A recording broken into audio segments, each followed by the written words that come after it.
Thank you very much, Professor Bono. It's an honor to be with you here today. So over the next 25 minutes, I'd like to give you some background and go into microRNA, the microRNA world, and what it means in the field of heart function under physiological and pathological conditions, and more importantly, how it can help us develop new treatments against heart failure. So this morning we had heard some wonderful presentations on the background of heart failure. Where do we stand today, the frequency, the implications of the disease. So I won't go into details here. But where we stand today is that in order to develop better treatments for heart failure, we really need to understand better the pathogenesis of the disease, identify more accurate, sensitive diagnostic and prognostic markers, and then work harder towards developing new treatments.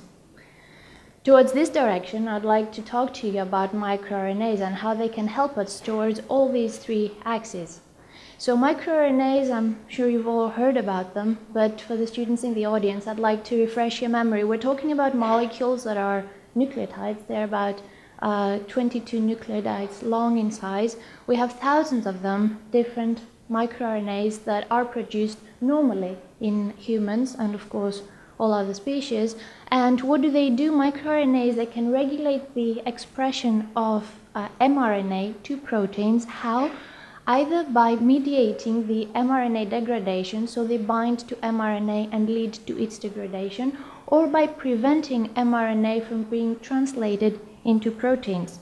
So if we go back to this very familiar diagram to you, DNA being transcribed to RNA and that translated to protein, microRNAs can block things right at this level, so preventing the generation of proteins. This being a mechanism that can really help physiological and also be implicated in pathological scenarios. So this is not too scary, but for those of you who may want to have more details, you can find this diagram in one of the reviews published in the Global Cardiology Science and Practice Journal. You'll find it on the web. More information on mRNA biogenesis.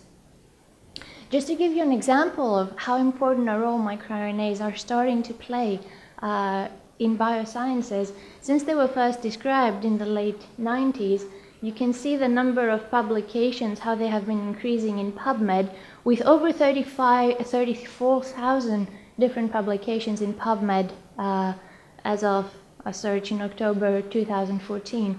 About 1,600 publications of those relate microRNAs to cardiac function and disease.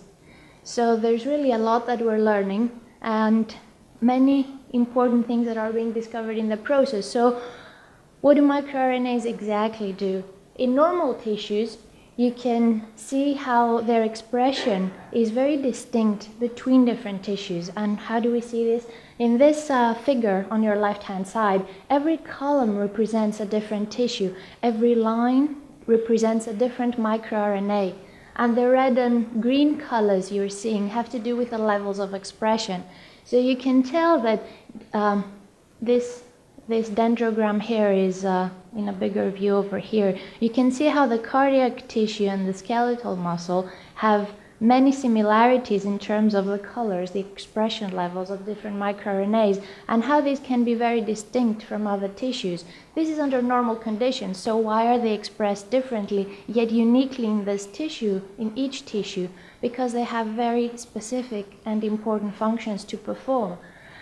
Functions that relate to all sorts of different molecular pathways, such as homeostasis, apoptosis, cell cycle, proliferation, etc. And what do they do in cardiac tissue? I'd like to show you some examples in the coming slides. And first, to make an important distinction, there are microRNAs that you can find inside the heart, in the different cells of the heart. But there are also microRNAs that are in the circulation that have been released from all sorts of different cells, including cardiac cells.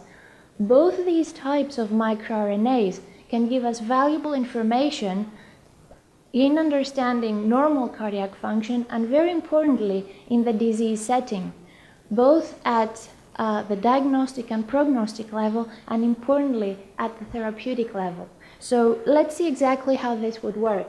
And first I'd like to start with some information and examples on cardiac miRNAs, so microRNAs that you find in the cardiac tissue, and how they can help us understand pathogenesis. MicroRNAs can play multiple roles in the different cell types in the heart. So under normal conditions, in a normal heart, you can have microRNAs such as miR1 and miR133 being implicated in proliferation and differentiation. They play a crucial role in those steps. If you eliminate them or change their expression level, you can really deregulate the entire developmental process of the heart. Similarly, miR208 plays an important role together with miR1 and 133 in cardiac conduction. There's many more microRNAs that have been involved in the normal cardiac function. But what happens in the disease? And here's an example of hypertrophy. You have the different cell types. You have here fibroblasts, cardiomyocytes, and you can see how there's different microRNAs in the different cell types that play different roles. So deregulation of the expression of different microRNAs can promote different types of cardiac pathology. Sorry about that. Now, apologies if this looks too complex, it's not. Let me walk you through it. The take-home message is that there's many different microRNAs that can regulate one specific function. They work together, they collaborate. For example, in calcium homeostasis, if this is the inside of a cardiomyocyte, you're probably familiar with how calcium homeostasis plays a crucial role in contraction of the cardiomyocyte and therefore the heart. What you're seeing here in the green boxes are the different microRNAs that can inhibit or promote different steps of the calcium homeostasis pathway and therefore regulate cardiac function and also, when deregulated, lead to cardiac disease. So many microRNAs can work together for regulating one function, but at the same time, one microRNA can affect many target genes, many target mRNAs. So for example, in cardiovascular stress, the downregulation of miR29 can promote extracellular matrix changes and fibrosis. How? By affecting the mRNA of all these different genes that are directly implicated in these processes. So to take it a step further, where do we stand today with different microRNAs and their roles in the development of pathological cardiac remodeling? And these are examples of some of the microRNAs that have been associated with all different steps of the process. So you have all of those microRNAs that may promote or inhibit hypertrophy, others that are associated with apoptosis or extracellular matrix changes or dilation, etc. And I'd like to give you more information as an example for miR208 that you see over here and miR1095 that you see at the bottom. What work does it actually take to prove that microRNAs play a crucial role? Are they just changed at the expression level, or do they play a trigger role in the pathogenetic process? So these are two landmark studies that were published by the same team actually, by Van Roos in PNAS and Science a few years back. In the first study, what they did was they overexpressed miR195 in wild-type mice, and as you can see here, with increasing levels of expression of the miR195, the mice started presenting with cardiac dilation. And this was much more pronounced the higher the levels of 195 were. So in these mice, changing the levels of miR195 was sufficient to cause such a degree of cardiac pathology. From the other side, they asked the question, well, if microRNAs can cause the disease, if we inhibit them or promote them depending on their role, can we actually reverse the disease? And in the study you see at the bottom, what they did was they took wild-type animals and through aortic banding induced hypertrophy, both in both in wild-type mice and in mice where they had knocked out MIR208. So two groups of mice tried aortic banding in both. What you're seeing here is that in wild-type mice, the hypertrophy induced by aortic banding was much more pronounced than what you're seeing in the knockout mice, where the phenotype remains almost normal. What does this tell us? That MIR208 plays a key role in the development of the disease, and its absence can actually make at least this mouse model more resistant to developing a pathological phenotype. So you've seen some examples of how microRNAs can contribute to pathogenesis, but can microRNAs really be used for treatment? And where do we stand with that today? I'd like to start with a slide showing microRNAs that have reached the level of clinical trials.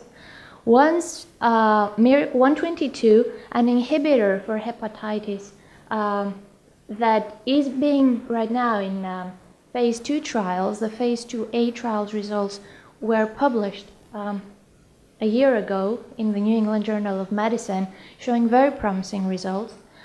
And MIR34, actually a mimic for MIR34, which is being assessed for its value against liver cancer, is now in phase 1 trials.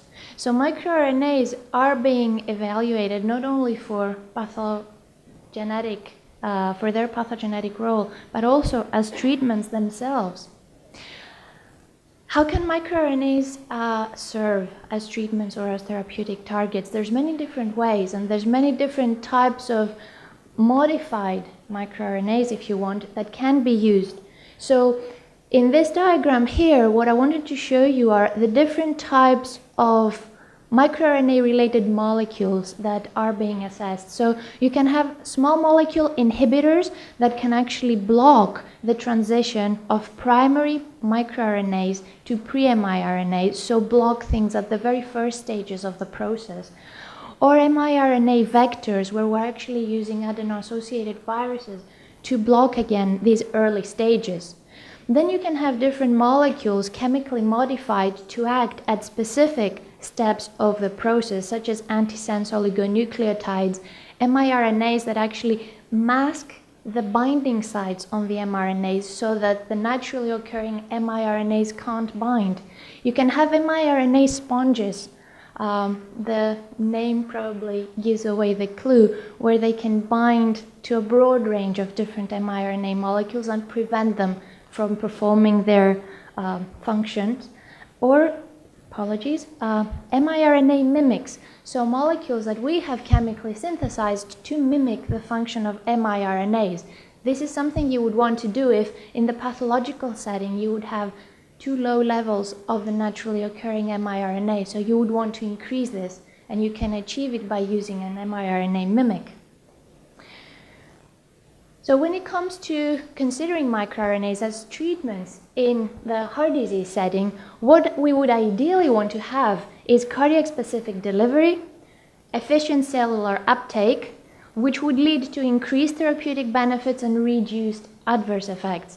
And very importantly, and this has been a problem for a long time, achieving increased miRNA stability in body fluids and tissues. Because if you want to use this as a therapeutic molecule and you inject it into the circulation, if it gets degraded too fast, it will never reach the destination you want it to reach.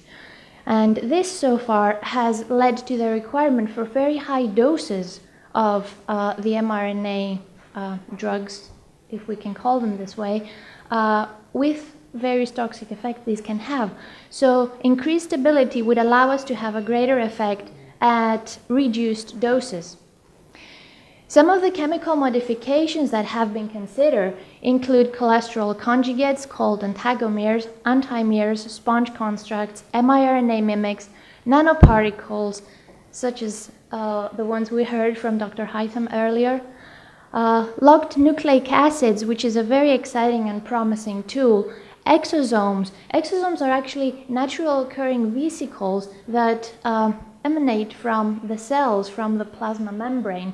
So this is something they can use for carrying microRNAs into the body, or adeno-associated viruses, with the AAV9 proving to be the most promising at this point. Some examples from studies that have been published today where different microRNAs have been used for therapeutic purposes in animal models, in the cardiac disease setting. And you can see here a range of different molecules, miR-15, 21, 24, etc. The indication for which they were used: remodeling, pathological remodeling, cardiac fibrosis, neoangiogenesis, hypertrophy, etc. The chemistry that was used, and by that I mean the chemical modifications that were used for the microRNAs so that we can increase their stability and efficiency in vivo, and the therapeutic effect. Pretty much all of them are giving promising results, the extent of which will have to be validated and is being validated by future studies. And at this point, I wanted to mention two very exciting studies that came out of Professor Hajar's team. I was really looking forward to seeing him at this meeting. Unfortunately, he couldn't make it for reasons beyond his control, but he will be with us in another seminar. So these wonderful publications are demonstrating how effective miR-21 and miR-25 can be. The first one in reversing pressure overload, induced cardiac hypertrophy and attenuating pathological remodeling, and the second one published in Nature this year, showing how miR-25 can actually improve cardiac contractility in the failing heart. And the system that they preferred to use for these experiments was the adeno-associated viruses that I mentioned earlier. Okay, so let's change gears just for the next few minutes. So far we've been talking about microRNAs that are found in the heart and how we can modify those to achieve a therapeutic benefit for the patients. What about the circulating microRNAs, the ones that have been released in the blood circulation? What can they tell us, and how can we take advantage of them? So microRNAs can be released from the different cell types in the heart, and they can circulate in the body and survive happily by taking advantage of these different mechanisms. So they can be released inside exosomes, so exosomes being those vesicles released from the plasma membrane, basically being surrounded by the membranes. Released after cell death with apoptotic bodies in microvesicles, such as we heard in Dr. Hytham's talk, or in protein complexes or even lipid complexes, such as the ones we heard from Dr. Shauna earlier. So the different cell types in the heart can release through all these different mechanisms different microRNAs. And what can these tell us? How can these help us decipher pathogenesis?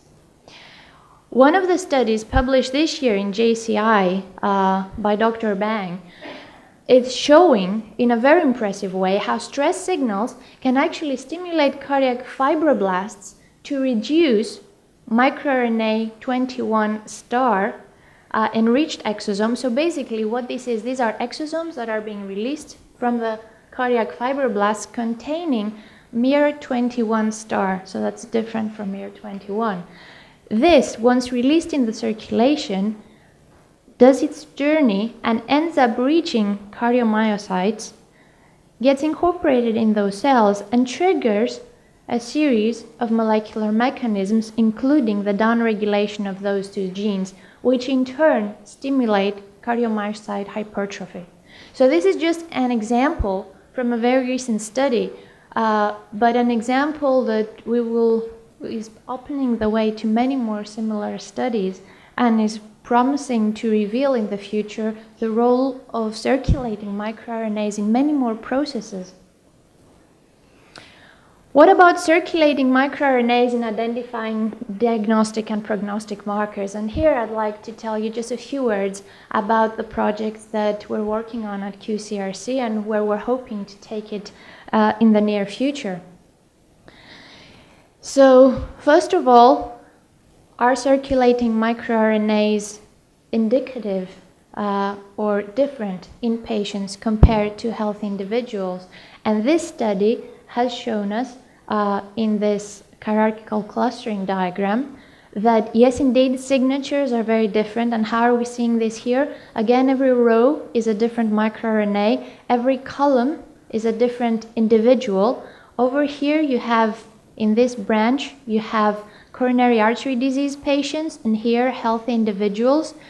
And you can see how their signatures are different, and even the bioinformatical program can automatically distinguish between the two populations based on their microRNA, circulating microRNA expression signatures.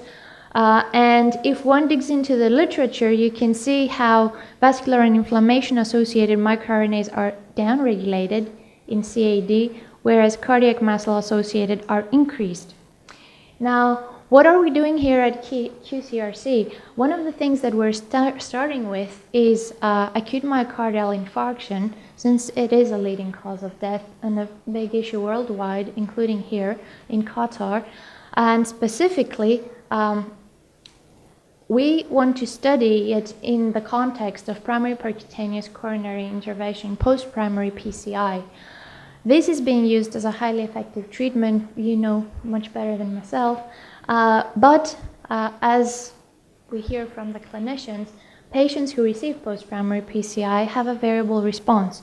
And the question to us, and what we're trying to answer, is whether we can identify microRNA markers in the circulation that will allow us to predict the patient response post-PCI. So we were fortunate and honored to receive last year a grant through the NPRP7 funding scheme.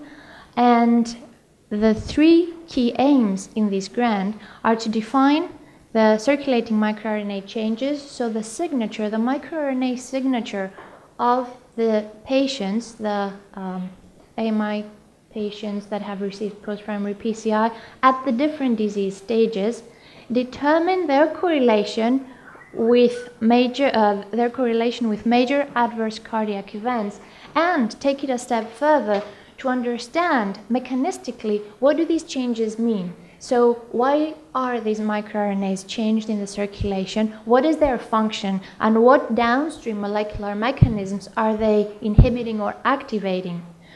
With the ultimate goal, of course, being to have more accurate prognostic markers and potentially identify novel therapeutic targets. So towards this direction, I'll show you again the image you saw from Dr. Hytham of our lab at QSTP with all the different facilities and technologies that have been set up.